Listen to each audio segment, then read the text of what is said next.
Te dejo por mi jefe. Él tiene éxito, a diferencia de ti. Mi nombre es Grant Holloway. A los 45 años, había pasado 15 años construyendo una carrera como asesor financiero en Beltry Dynamics en Denver, Colorado. Me especializaba en carteras de alto patrimonio neto, un trabajo silencioso y metódico que la mayoría de la gente, incluyendo a mi esposa Melanie, encontraba aburrido. La llamada llegó un martes por la noche de marzo. Se suponía que Melanie estaba en una conferencia de ventas farmacéuticas en Miami. Yo estaba en nuestra cocina revisando documentos de clientes cuando mi teléfono se iluminó con su nombre.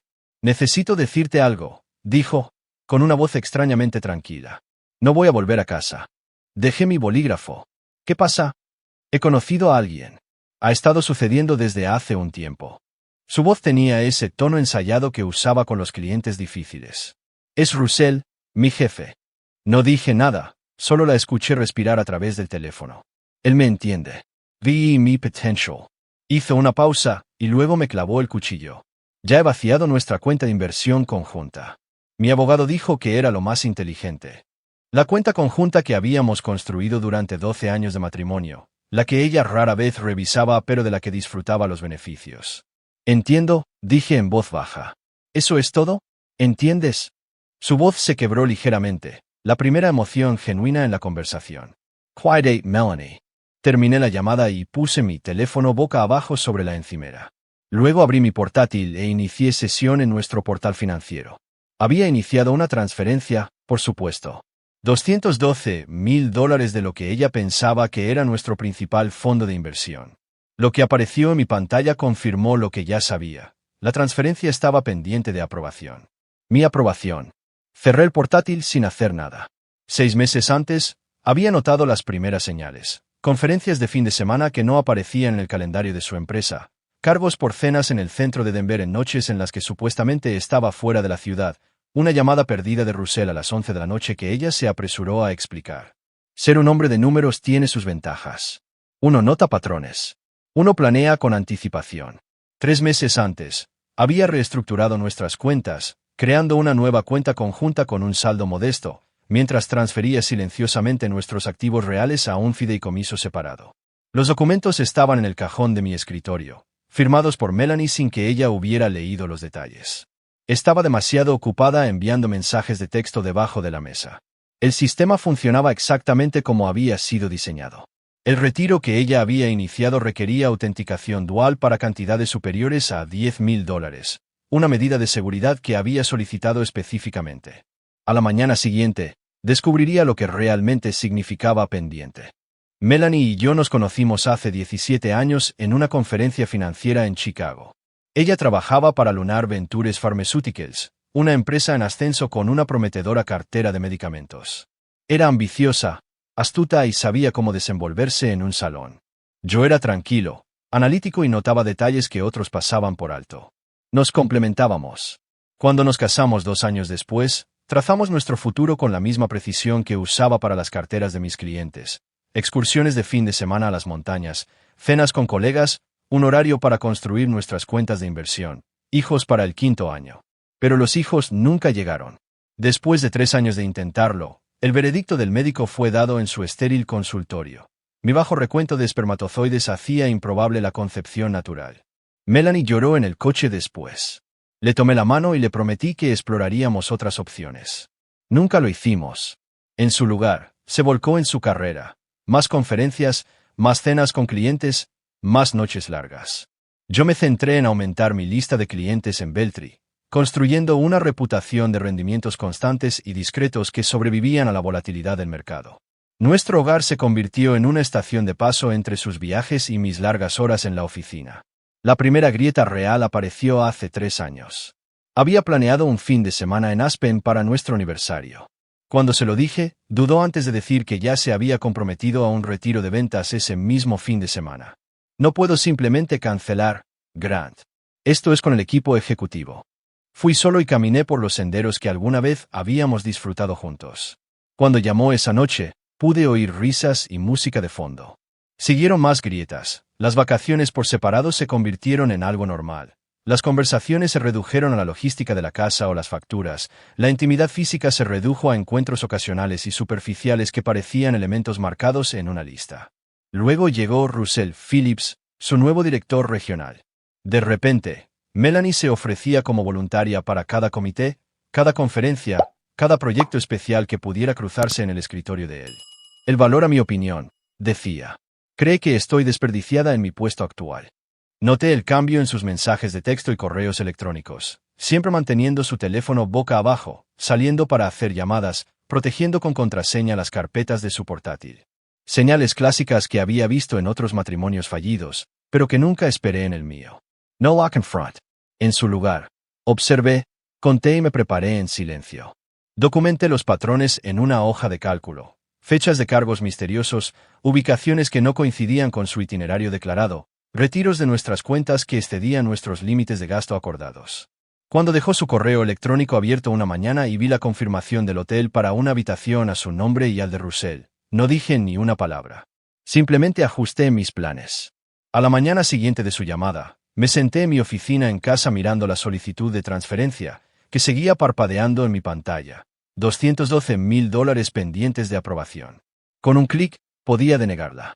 Con otro, podía aprobarla y verla marcharse con casi todo lo que nosotros ya habíamos construido. No hice ninguna de las dos cosas. En su lugar, saqué la carpeta que había preparado 3 meses antes. Dentro estaba la documentación completa de nuestra reestructuración financiera. El nuevo fideicomiso, a mi nombre únicamente, contenía $870,000, la mayor parte de nuestras inversiones, ahora legalmente separadas de la cuenta conjunta que ella creía haber vaciado. Sonó el timbre. En mi porche estaba Vanessa, la mejor amiga y colega de Melanie en Lunara. Su rostro estaba tenso, incómodo. ¿Puedo pasar? Me hice a un lado, conduciéndola a la cocina donde serví café que ninguno de los dos bebería. Me dijo que viniera a buscar algunas de sus cosas, dijo Vanessa, agarrando la correa de su bolso. No va a volver, Grant. Lo sé. Los ojos de Vanessa no se encontraban con los míos. Me pidió que recogiera su joyero del dormitorio y su ropa de invierno. ¿Sabes lo de Russell?, dije, no como una pregunta. Vanessa se estremeció. Traté de disuadirla, pero no me escuchó. ¿Cuánto tiempo? 8 meses, tal vez más. Finalmente me miró. Lo siento. 8 meses. Casi un año de mentiras, todo el tiempo que durmió a mi lado. Discutimos renovaciones de la casa, planeamos vacaciones. Las joyas están en la caja fuerte, dije. Ella sabe la combinación. Siempre la ha sabido. Vanessa no se movió. También quería que comprobara si su transferencia se había realizado. Ahí estaba. La verdadera razón de la visita. No era la ropa ni las joyas, sino el dinero. Abrí mi portátil, lo giré para que pudiera ver la pantalla. Pendiente de aprobación, dije en voz baja. Doble autenticación para cantidades superiores a $10,000. Está en nuestro acuerdo. Se pondrá furiosa, susurró Vanessa. Es su decisión. Después de que Vanessa se fuera con una maleta de ropa de diseñador pero sin confirmación financiera, conduje a mi oficina en Beltree. La rutina familiar de llamadas de clientes y revisiones de carteras se sentía de repente vacía. A la hora del almuerzo, caminé a mi banco e inicié la siguiente fase de mi plan. A las 3, mi teléfono tenía 7 llamadas perdidas de Melanie. Las ignoré todas y conduje a la oficina de mi abogado. Thomas había sido mi cliente durante una década antes de convertirse en mi amigo. Revisó los documentos que había traído, extractos bancarios que mostraban el intento de retiro de Melanie, registros de tarjetas de crédito que revelaban gastos duplicados en ciudades que coincidían con el itinerario de viaje de su jefe, confirmaciones de hotel enviadas a su correo electrónico personal. Esto es más que suficiente, dijo Thomas, deslizando los papeles en una carpeta. Presentaremos la demanda mañana mismo. Mala conducta financiera, abandono del hogar. Colorado no requiere culpa para el divorcio, pero esto importará para el acuerdo financiero. Asentí, sintiendo un extraño vacío donde debería haber rabia. No se trataba de venganza. Se trataba de matemáticas. Cada acción tiene consecuencias, un principio sobre el que había construido mi carrera. Ella cree que vació nuestras cuentas, dije. Dejemos que siga pensando eso por ahora. Pasaron 3 días sin que contestara las llamadas cada vez más frenéticas de Melanie. Al cuarto día, volví a casa y la encontré de pie en nuestra sala de estar. Había usado su llave, la que no se había molestado en dejar cuando declaró terminado nuestro matrimonio. ¿Qué hiciste?, exigió saber, con su maquillaje cuidadosamente aplicado contrastando con el descontrol en sus ojos. El dinero se ha ido. Dejé mi maletín con calma. No, Melanie, El dinero no se ha ido. Está exactamente donde debe estar. Me empujó su teléfono, mostrándome el mensaje del banco. Transferencia denegada. Se requiere autorización dual. Arregla esto, dijo. Ahora. Pasé junto a ella hacia la cocina. Me serví un vaso de agua. Tenemos que hablar del divorcio. ¿Divorcio? Ni siquiera Se detuvo. Tenía la intención de discutir eso después. Después de que me estableciera. Después de que te llevaras el dinero. Después de que te llevaras el dinero, aclaré. Su rostro se endureció. La mitad de ese dinero es mío. Yo lo gané. ¿Te lo dijo Russell? Pregunté en voz baja. El color desapareció de su rostro. No se trata de él. Se trata de confianza, Melanie, y de acuerdos financieros legalmente vinculantes. Cambió de táctica, suavizando la voz.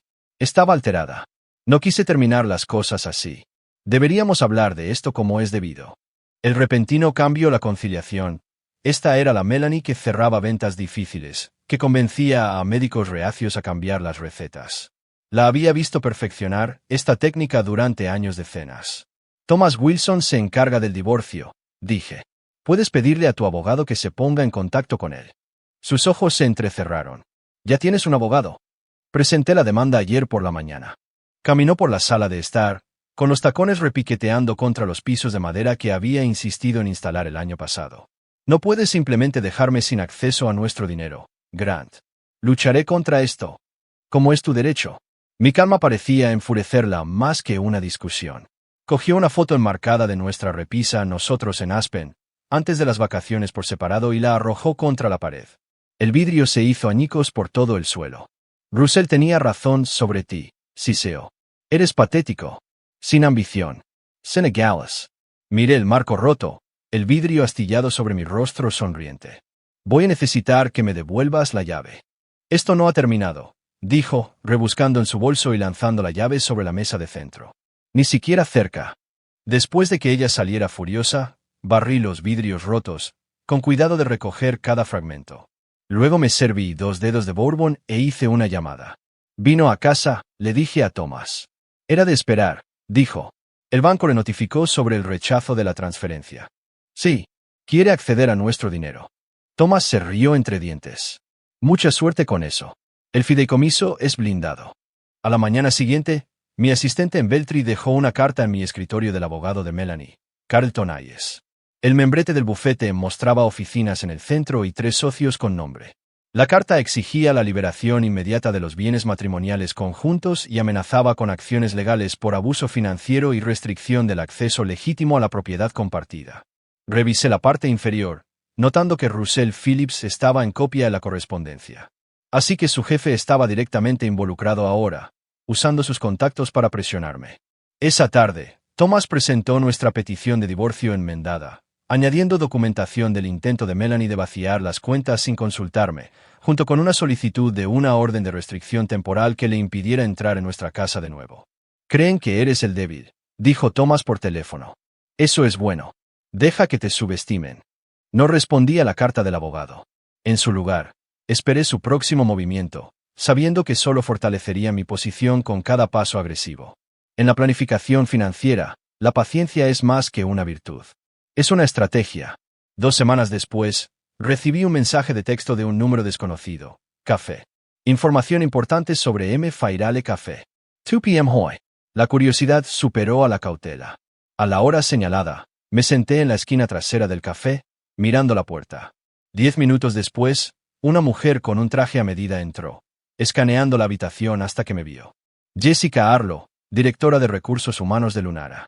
Nos habíamos conocido en eventos de la empresa a lo largo de los años, intercambiando saludos sobre las tendencias del mercado y el clima de Denver. Ahora, se sentaba frente a mí. No pidió nada y colocó una memoria USB sobre la mesa. No puedo ser vista contigo, dijo en voz baja. Esta conversación nunca ocurrió. ¿Qué hay en la memoria? Correos electrónicos entre Russell y Melanie, de los últimos 14 meses. Mantuve mi expresión neutral. ¿Por qué haces esto? Miró a su alrededor antes de responder. Russell ha hecho esto antes. 3 veces que yo sepa. Persigue a mujeres casadas que le reportan, las convence de que dejen a sus maridos, les promete ascensos una vez que han quemado sus puentes. Las descarta. Y Lunara lo permite. La boca de Jessica se tensó. Su padre forma parte del consejo. Pero hay más en juego ahora. Estos correos electrónicos hablan de información confidencial del producto. Información que luego se compartió con la competencia. Las implicaciones se asentaron fríamente. Espionaje industrial. Ella sintió. Russell ha estado vendiendo datos de investigación, utilizando a Melanie para acceder a archivos a los que no debería tener acceso. El FBI ya está investigando, pero en silencio. ¿Y Melanie, cómplice o manipulada? No lo sé. Jessica se levantó. Devilworm. Usa esa información como necesites. Después de que se fuera, pedí un café y conecté la memoria USB a mi portátil. Los correos electrónicos confirmaron todo. El romance, los planes de dejarme, las promesas de Russell de ascenso y traslado a Miami. Pero el ángulo del espionaje industrial era nuevo. Las capturas de pantalla mostraban a Melanie accediendo a bases de datos de investigación fuera del horario laboral, reenviando información confidencial al correo electrónico personal de Russell. Si sabía lo que él hacía con ella, no estaba claro. Un intercambio de hace 3 meses me llamó la atención. Russell, una vez que te liberes de contador, seguiremos adelante con todo. Oficina en Miami, puesto de director, todo. Melanie, ¿qué pasa con su experiencia financiera? Podría ser útil. Russell, créeme, no lo necesitamos. Solo obtén lo que puedas de las cuentas y nosotros nos encargaremos del resto. Habían planeado usarme y luego descartarme. Y Melanie había considerado aprovechar mis conocimientos financieros antes de que Russell descartara la idea. Copié los archivos y conduje directamente a la oficina de Thomas. Revisó los correos electrónicos mientras yo miraba por la ventana las montañas en la distancia.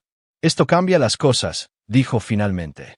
El ángulo del espionaje industrial podría desencadenar cargos criminales. No quiero que vaya a la cárcel, dije, sorprendiéndome a mí mismo con la comprensión. Solo quiero salir de esto. Entonces usaremos esto como palanca.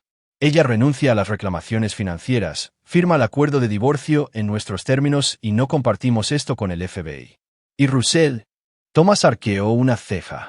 ¿Todavía te importa lo que le pase? No, dije, pero me importa lo que pase después. Esa noche, recibí una oferta de acuerdo formal del abogado de Melanie. Quería el 60% de todos los bienes matrimoniales, la casa y una pensión alimenticia continua. Se lo reenvié a Thomas con una sola línea. Hora de usar la memoria USB. Al día siguiente, Thomas envió una contrapropuesta. Melanie renunciaría a todos los derechos sobre el fideicomiso, aceptaría un acuerdo único de $50,000 y firmaría un acuerdo de confidencialidad tanto sobre el matrimonio como sobre sus actividades en Lunara. Se adjuntó un solo correo electrónico de la memoria USB, suficiente para demostrar lo que teníamos, no lo suficiente para mostrar todas nuestras cartas. La respuesta de su abogado llegó en cuestión de horas: tenemos que reunirnos. La reunión se fijó para la oficina de Thomas. Llegué temprano, revisé nuestra estrategia y esperé en la sala de conferencias. Cuando Melanie entró con su abogado, Carlton Hayes, no me miró a los ojos. Hayes, un hombre de pelo canoso con un traje caro y una sonrisa ensayada, habló primero. Apreciamos su disposición a discutir un acuerdo razonable. Thomas deslizó copias de nuestra propuesta sobre la mesa. Nuestros términos no son negociables. Hayes escaneó el documento, su sonrisa se desvaneció. Esto es absurdo. Su cliente no ofrece prácticamente nada. Mi cliente ofrece silencio, respondió Thomas. Lo cual, dadas las circunstancias, es bastante valioso. Melanie finalmente me miró. Su expresión era una mezcla de ira y miedo. ¿Me estás chantajeando? No, dije en voz baja. Me estoy protegiendo. Thomas abrió una carpeta y sacó copias impresas de correos electrónicos seleccionados. Las colocó precisamente delante de Hayes, que las leyó con creciente incomodidad. Estas son comunicaciones privadas, objetó. Estas son pruebas de espionaje corporativo, corrigió Thomas. Lo cual los fiscales federales encontrarían extremadamente interesante. La compostura de Melanie se quebró. No lo entiendes. Russell dijo que era solo investigación de mercado. Nada illegal. Sin embargo, tú accediste a bases de datos seguras fuera del horario laboral y reenviaste información confidencial a su correo electrónico personal, dije. Hayes se inclinó hacia Melanie, susurrándole con urgencia. Ella negó con la cabeza varias veces antes de volverse hacia nosotros. Necesitamos hablar en privado. Thomas Asensio. Tómense todo el tiempo que necesiten. El FBI ciertamente lo hará. Salieron de la habitación y Thomas me hizo un gesto de aprobación. Lo estás llevando bien. No es así como esperaba que terminara mi matrimonio, admití. 20 minutos después, volvieron. Hayes parecía resignado. Mi cliente está dispuesta a aceptar sus términos, con una modificación. Quiere la seguridad de que no enviará estos correos electrónicos a Lunara ni a ninguna agencia de aplicación de la ley. Thomas M. Moreau. Consideré a Melanie, sentada frente a mí, la mujer con la que una vez construí una vida. Hiciera lo que hiciera, enviarla a prisión no desharía la traición. De acuerdo, dije. Siempre que el acuerdo se firme hoy el divorcio se tramite sin más oposición. Es esencial. Tendremos que revisar el texto final. Ya está preparado, dijo Thomas, sacando los documentos. 2 horas después, estaba hecho. Melanie renunció a sus derechos sobre nuestros activos a cambio de $50,000 y mi silencio. La casa se vendería y las ganancias irían a mi fideicomiso. Sin pensión alimenticia. Sin más contacto. Cuando se levantó para irse, Melanie se detuvo. ¿Algo de esto fue real para ti? La pregunta me pilló desprevenido. Todo fue real para mí, respondí con sinceridad. Esa era la diferencia entre nosotros. Después de que se fueran, Thomas me estrechó la mano. Felicidades. Estarás oficialmente divorciado en 90 días. Asentí, sintiendo un vacío a pesar de la victoria. ¿Qué pasa con Russell? No es nuestro problema, empezó Thomas, pero se detuvo cuando vio mi expresión. ¿Qué estás pensando? Que Lunara merece saber qué clase de hombre tienen dirigiendo su departamento de ventas. Golpeé la memoria USB. Incluso si Melanie obtiene inmunidad. Thomas lo consideró. Técnicamente, nuestro acuerdo solo te impide a ti denunciar esto. No cubre las denuncias anónimas. Esa noche, creé una nueva cuenta de correo electrónico y seleccioné cuidadosamente documentos clave de la memoria USB. Solo los que mostraban las acciones de Russell. Nada que incriminara directamente a Melanie. Los envié al CEO de Lunara, a los miembros del consejo y al departamento de cumplimiento. Luego, eliminé la cuenta de forma permanente. 3 días después, la sección de negocios del Denver Post publicó un pequeño artículo. Ejecutivo farmacéutico renuncia en medio de una investigación interna. Russell Phillips había dejado Lunara Ventures con efecto inmediato. No se dio ninguna razón oficial. Melanie me envió un mensaje de texto una vez. Sé que fuiste tú. No respondí. Algunas ecuaciones se equilibran solas. 6 semanas después, estaba sentado en la oficina de mi abogado, firmando los papeles finales del divorcio. Thomas me entregó una copia del nuevo acuerdo de empleo de Melanie, conseguido a través de su red de contactos corporativos. Había aceptado un puesto en una pequeña distribuidora farmacéutica en Phoenix, ventas de nivel inicial, un recorte salarial significativo, sin oficina en la esquina. Según se informa, Russell está en Miami, pero desempleado y bajo investigación federal, comentó Thomas. Tuvo que vender su coche para pagar el alquiler. Los $50,000 no le durarán mucho con su anterior ritmo de gasto. No sentí ninguna satisfacción al escuchar esta noticia, solo un reconocimiento sordo de la realidad financiera, acciones y consecuencias. Esa tarde, recibí una carta certificada de Lunar Ventures. La investigación interna había descubierto mi denuncia anónima. En lugar de emprender acciones legales contra mí por acceder a su información confidencial a través de la memoria USB, me ofrecían un puesto de consultor en su departamento de cumplimiento financiero. Creemos que su experiencia y estándares éticos serían un activo para nuestra organización durante este periodo de reestructuración, decía la carta. Jessica Arlo la había firmado personalmente, añadiendo una nota escrita a mano. La justicia llega de formas inesperadas. Acepté la oferta al día siguiente. 2 meses después de finalizar el divorcio, recibí un correo electrónico inesperado de Vanessa, la ex amiga de Melanie. Grant. Pensé que debería saber que Melanie y Russell se han separado. Él nunca cumplió ninguna de sus promesas. Ella está pasando apuros, pero es demasiado orgullosa para admitirlo. Preguntó por ti, si estaba saliendo con alguien. Le dije que no hablaría de tu vida con ella. Solo pensé que deberías saberlo. Cuídate. Oh. Cerré el correo electrónico sin responder. La justicia no estaba en la caída de Melanie ni en mi seguridad financiera. Estaba en la silenciosa restauración de la verdad. Los números finalmente equilibrándose como deberían haberlo hecho siempre. La venganza no estaba en quitarle algo, sino en finalmente reconocer mi propio valor. 1 año después de la llamada nocturna de Melanie desde Miami, estaba de pie en el vestíbulo de mi nueva casa en los suburbios de Denver. Más pequeña que nuestra casa anterior, pero solo mía, con vistas a las montañas desde la terraza trasera. El trabajo de consultoría con Lunara se había convertido en un puesto a tiempo completo, dirigiendo su nueva división de cumplimiento financiero. Había creado un equipo dedicado a la transparencia y la supervisión ética, un trabajo que importaba más allá del simple crecimiento de la riqueza. Mi teléfono vibró con un mensaje de texto de Catherine, una abogada corporativa que había conocido a través del departamento legal de Lunara. Nuestra tercera cita estaba programada para esta noche, cenar en un restaurante tranquilo del centro donde podríamos continuar nuestra conversación sobre rutas de senderismo y regulaciones financieras, temas que habrían aburrido a Melanie hasta las lágrimas, pero que Catherine encontraba tan interesantes como yo. No había tenido noticias de Melanie en meses. A través de conocidos mutuos, supe que había dejado la industria farmacéutica por completo, aceptando un puesto de profesora en un instituto comunitario de Arizona. Una vida más sencilla de la que había planeado, pero quizás más honesta. Mientras me ajustaba la corbata en el espejo, me di cuenta de que la sensación de vacío finalmente había desaparecido. La traición ya no me definía. Simplemente se había convertido en parte de mi historia, un capítulo doloroso que finalmente me había llevado a algo mejor. Cerré la puerta con llave y caminé hacia mi coche. El fondo fiduciario que Melanie había intentado vaciar ahora financiaba becas para estudiantes que cursaban certificaciones de ética financiera, una pequeña forma de transformar lo que estaba destinado a hacer daño en algo constructivo. Las montañas se alzaban a lo lejos, sólidas e inmutables, mientras conducía hacia la ciudad.